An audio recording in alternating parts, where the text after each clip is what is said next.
Olá! Hoje a gente vai mergulhar fundo em um dos textos mais complexos e, vamos ser sinceros, muitas vezes assustadores da Bíblia. Apocalipse, capítulo 6. E para nos guiar nessa jornada, vamos usar a lente do estudo acadêmico e pastoral de Rafael Soares de Moura. O objetivo é entender não só a abertura dos selos, mas principalmente a soberania do Cordeiro em meio à história. O trabalho de Moura já começa com uma pergunta que bate fundo na gente hoje em dia, né? Diante de tanta guerra, crise e injustiça, quem é que está no controle de tudo? Segundo ele, Apocalipse 6 não só enfrenta essa questão de peito aberto, como oferece uma resposta teológica bem profunda. Para muita gente, ler esse capítulo é como ler um roteiro de filme de terror, uma espécie de previsão do futuro. Só que o pastor Rafael Moura nos dá um alerta importante. Cuidado com esse tipo de leitura que ele chama de anacrônica.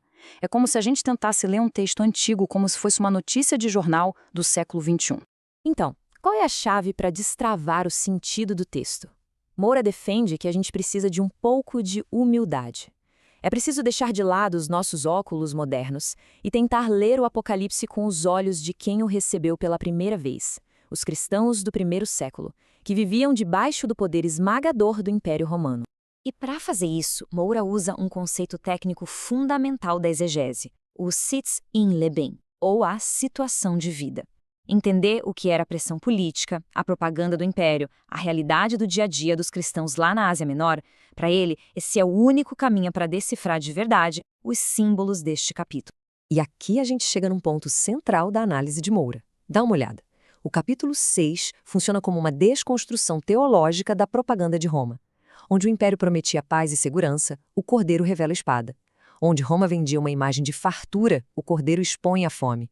E aquele poder que se dizia eterno, agora ele aparece em pânico, correndo para se esconder nas cavernas. Vamos então aos famosos 4 cavaleiros. É fundamental entender, na perspectiva de Moura, que eles não são o mal agindo por conta própria de forma caótica. Muito pelo contrário, a vinda deles é um desdobramento ordenado de decretos divinos. E a autoridade para liberá-los pertence a uma única pessoa, o Cordeiro. O primeiro selo é aberto e surge um cavalo branco. O cavaleiro tem um marco, recebe uma coroa e sai para conquistar. Uma imagem poderosa de conquista implacável. Moura explica que, para um leitor daquela época, a imagem de um arqueiro a cavalo traria à mente, na hora, o pavor dos partas. Eles eram o grande império rival que Roma nunca conseguiu dominar. Então, esse cavaleiro não seria uma pessoa específica, mas o símbolo da força impessoal da conquista militar, uma ameaça que sempre existiu na história. Logo em seguida, o segundo selo. E ele revela um cavalo vermelho. O cavaleiro recebe poder para tirar a paz da terra, para que as pessoas se matassem umas às outras. Uma imagem clara de violência civil e guerra. E aqui, Moura destaca um detalhe da gramática do texto original que tem uma consequência teológica gigantesca: o passivum divino. Quando o texto diz "foi-lhe dado", isso indica que o mal não tem autonomia. Ele só age dentro dos limites da permissão soberana de Deus. Isso mostra perfeitamente a teologia por trás do texto. A cor do cavalo, claro, lembra sangue. A espada, uma máquina, aponta mais para massacres de violência interna do que para guerra entre exércitos. E o ponto principal: tudo isso acontece com a permissão divina, como parte de um juízo soberano. O terceiro selo nos traz um cavalo preto. O cavaleiro segura uma balança, que normalmente é símbolo de comércio, mas aqui é um instrumento de racionamento, de crise econômica. Na análise de Moura, esse selo é uma crítica social e econômica devastadora. Pensa só, enquanto a comida do povo, trigo e cevada, chega a preços absurdos, os artigos de luxo da elite, como azeite e vinho, não são afetados. É uma denúncia clara da injustiça do sistema imperial da época. Por fim, o quarto selo libera um cavalo amarelo. Mas a palavra grega original é chloros, que descreve aquele tom verde pálido de um cadáver. E o cavaleiro dele tem um nome: Morte. E o inferno vem logo atrás. Só que mesmo nesse selo, que parece o mais terrível de todos, Moura chama a atenção para um detalhe crucial. A autoridade da morte é limitada a uma quarta parte da terra. Isso revela um princípio teológico muito forte. Mesmo no juízo mais severo, a soberania de Deus coloca limites. O caos nunca é total. E agora a cena muda de uma forma dramática. Com o quinto selo, a nossa perspectiva sai do caos aqui da terra e vai lá para o altar de Deus no céu. E de lá a gente ouve a voz daqueles que foram mortos por causa da sua fé. Esse é o clamor dos mártires. E Moura destaca algo pastoralmente muito importante aqui.